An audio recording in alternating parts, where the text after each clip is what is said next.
Ho ho, ladies and gentlemen, we have some great Marvel Future Revolution news updates today. And I just want to make a point real quick. On the previous video, I said you got to be careful with all your information because the changes will come quickly to the game. They're changing stuff week to week.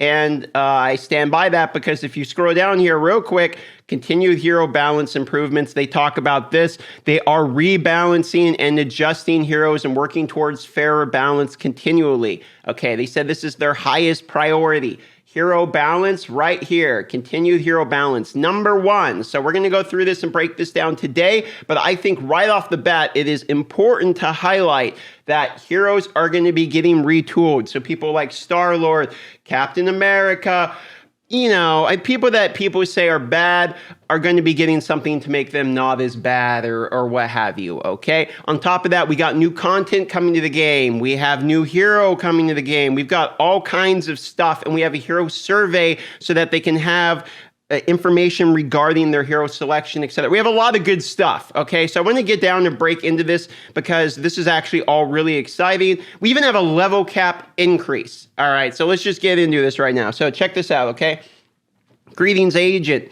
Marvel Future Revolution dev team. First off, we'd like to express our gratitude for the agents playing Marvel Future Revolution, aka we made a lot of money. Dev team consistently goes over agent suggestions collected from various channels, and we're working to prepare updates to reflect suggestions. I do want to make one point here real quick, which is that I do actually believe this. I know for a fact they take feedback. I myself went in there and found a abusable bug in Dark Zone. The Dark Zone bug was you could literally just kill your friends over and over and over again and get infinite amount of points. There was no limit to this, and they fixed the Dark Zone PvP issue and made it where PvP is not really as incentivized because you don't get these insane points for just killing the same people over and over again. And they did that literally within 24 hours of me going on their Discord and being like, guys, you have got to fix this. So they do actually look at the Discords. I have no direct access to the devs. They took my feedback just from the Discord.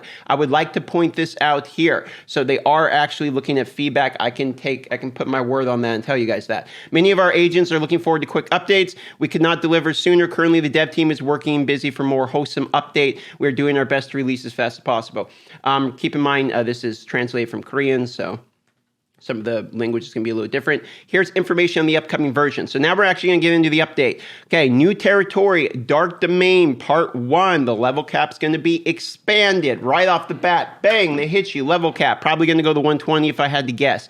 2 additional fields, Distorted Boundaries. Territory of the Outcast will be added. Agents will be confronted by the eternal ruler of the void, known as the Dark Dimension, Dormammu. This is hilarious because I said as a meme earlier, I hope they put Dormammu in the game as a shop so he can come to bargain. And it looks like he is, in fact, coming to the game.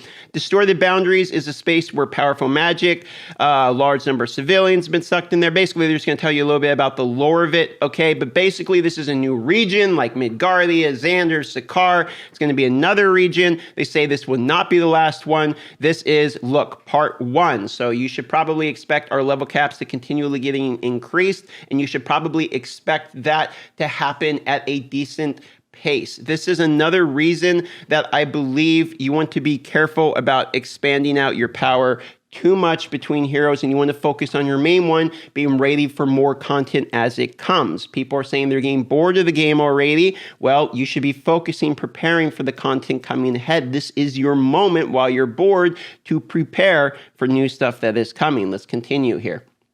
New Blitz, Chain of Abyss, Dark Dimension Corps, led by the Eternal Ruler Dormammu, have exposed their plans to invade primary Earth. He's 3 stages.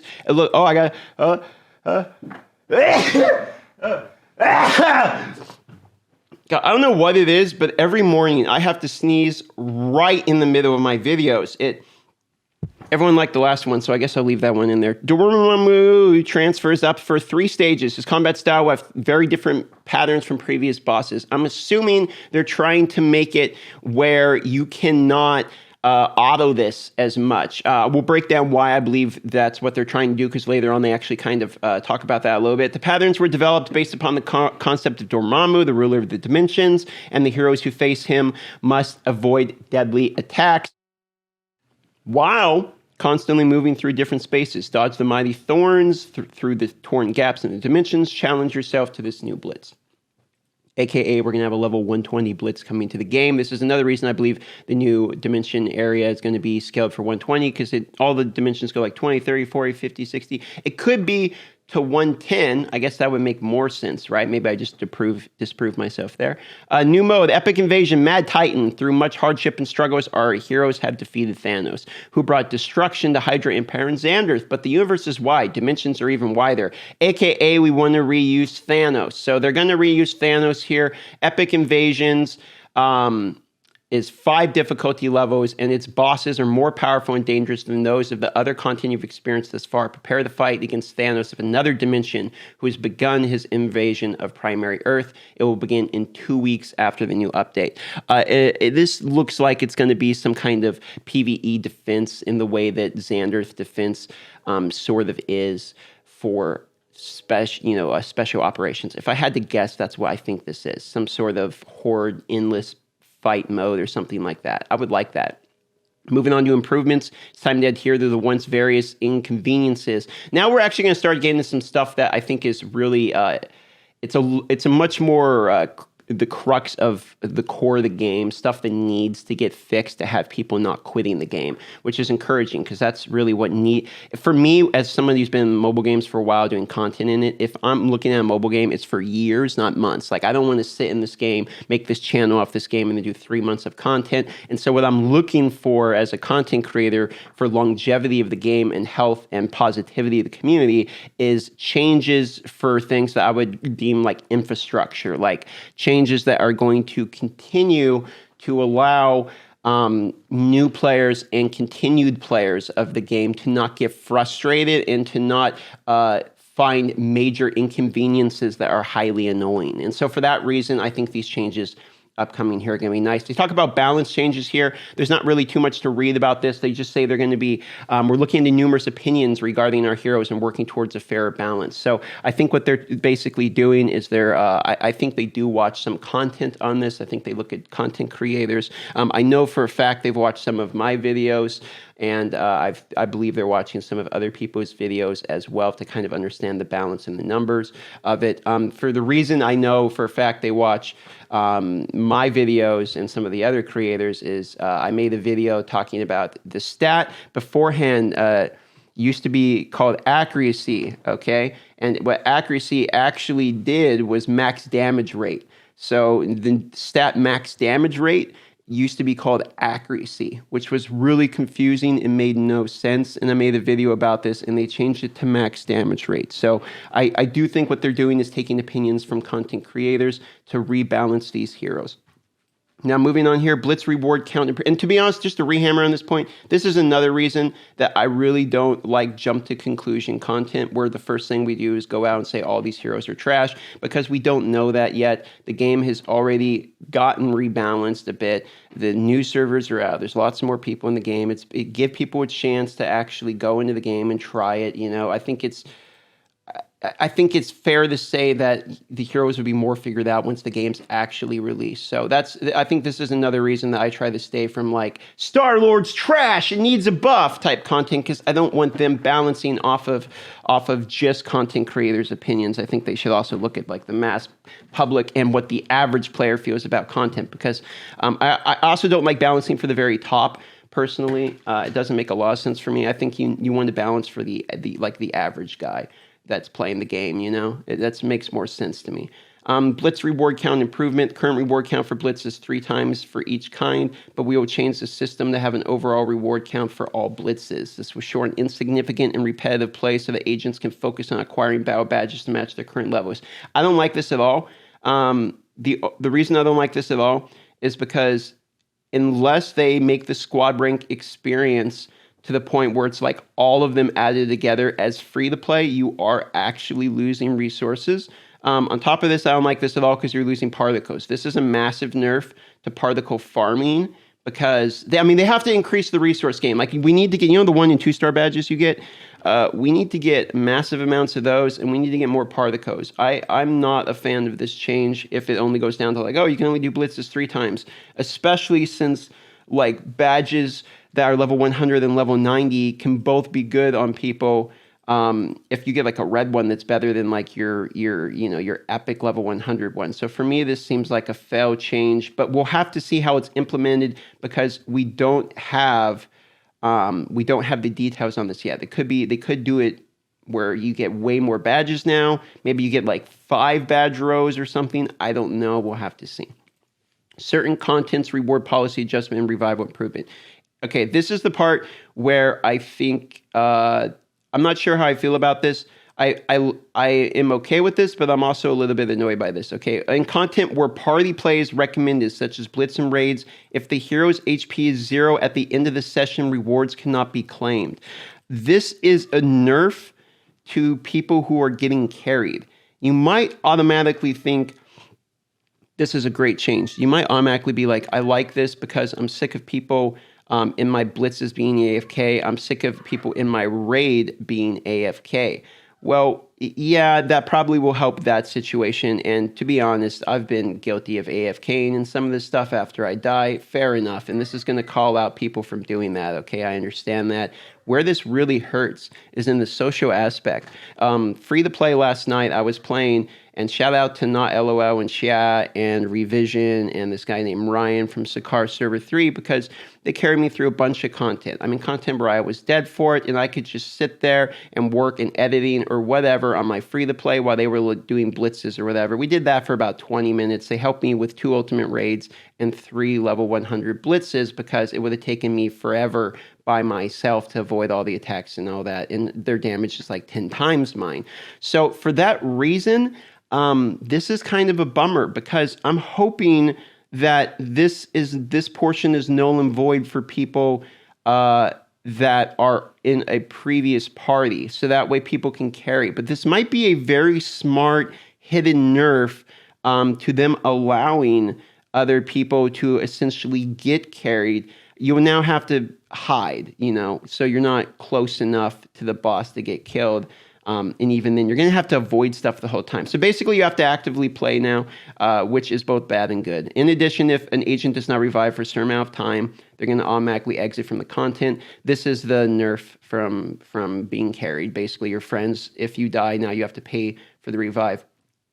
However, it's no longer costing Crystos to revive. It's now gold. The Cristo payout didn't make sense to revive. It was normally a well thing. I've done it a couple of times, and it's normally just to be polite for other people. It's not even the type of thing that people want you to be. People are like, oh man, you should have saved your Cristos. Like, you're fine, I had you. So this is a good change, however. So this is a little bit of yin yang for me. There's some stuff I'm sad about in here, but it makes sense, and this might overall be a more healthy change. I did say I wanted to balance for the average guy, and that's probably what that's for. So moving on here. Lack of gold. This is definitely an issue. Many agents voice the lack of gold. Dev teams currently improving the flow of gold.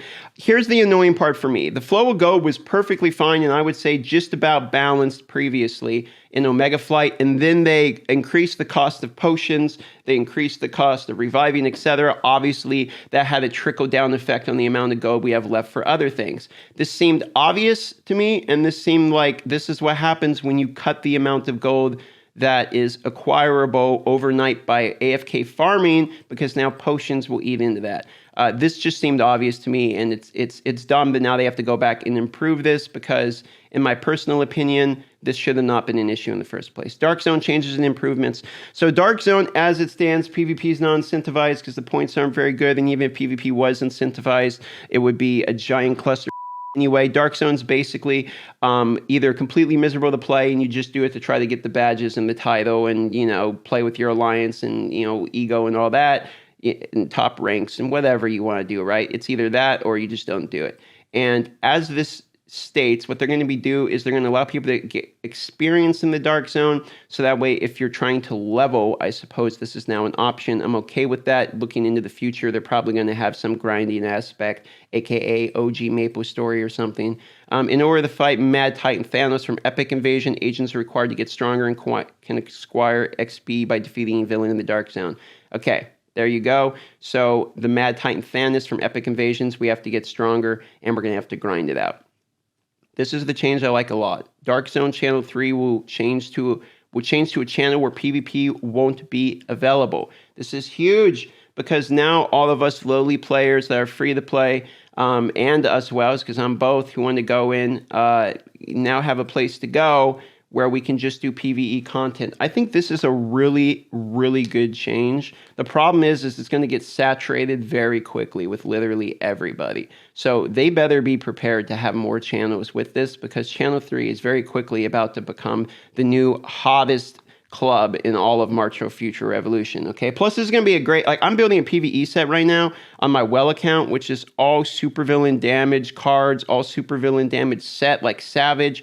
Like, I love the PvE and the supervillain stuff. That's my personal favorite part of the game. More parts that allow giant PvE fights with just a bunch of people is great to me. I love that about the Dark Zone. I hate the PvP part of the Dark Zone because it's just a giant toxic mess, and I am a big fan of this change. Here's another change I'm a big fan of. Omega War matchmaking improvement. This is now going to fix the issue of matchmaking, WoWs versus free-to-play, etc. Basically, it's fair environment, seek chance to turn the game around. They're going to try to make the hero levels not be completely, separated. I don't think this is going to change anything about party stacking, where you can stack 4-man party and go in, but hopefully they try to put parties against parties, and they're going to try to make level 100s on each side be equal. Basically, I'm sure they're adding the power level into that equation. Now, skill preset change improvement. Basically, they're adding on the HUD a button to change your skill preset. Doesn't change so you can do it during combat. Just a nice low addition, nothing major. This is a bigger deal than it seems. This is regarding the heat generated by extended gameplay. They're trying to further optimize this. As it stands, this game is a big deal on phones. It destroys your phone almost to the point of being unplayable on phones after like an hour. So for that reason, I can understand why they're trying to optimize this. And then at the bottom here, they say they're trying to add more events, more quality of life, and they're also adding a survey about this here on Magic. If we click on the survey, it opens up and you can go through, look at the survey here, fill it out, your opinion on it, all that. So this is your chance. If you want, you can get a free Omega supply box from that as well. So there you go, okay? That is the breakdown. If you want my opinion on this one, I give this the DM stamp of approval. I actually like this patch. I think the Dark Zone 3 being PvE is probably the most understated change. That's going to be the one that I think is going to help out the average player the most. Balancing rechanges of heroes is needed, and I say that because, in my personal opinion, while every hero is viable, I think that what makes them viable doesn't work on some people. Like Star-Lord's debuffs is what makes him viable, and the application and duration of his debuffs, I believe, needs a little extension and ease of use, which would make him then better, in my personal opinion. So there's some things you can do that might help balance and make the parts that make each character's uniqueness great kind of separate out a little bit. And so I think that's more likely what they're going to end up doing on this patch. It's cool to see that they are taking people's feedback, and you can tell from these patch notes. Let me know what you think of these patch notes. Thanks for all the subscriptions and likes. If you guys are new to the channel, do consider subscribing, as I put out this type of content every day to help you keep informed, and I'll see you in game.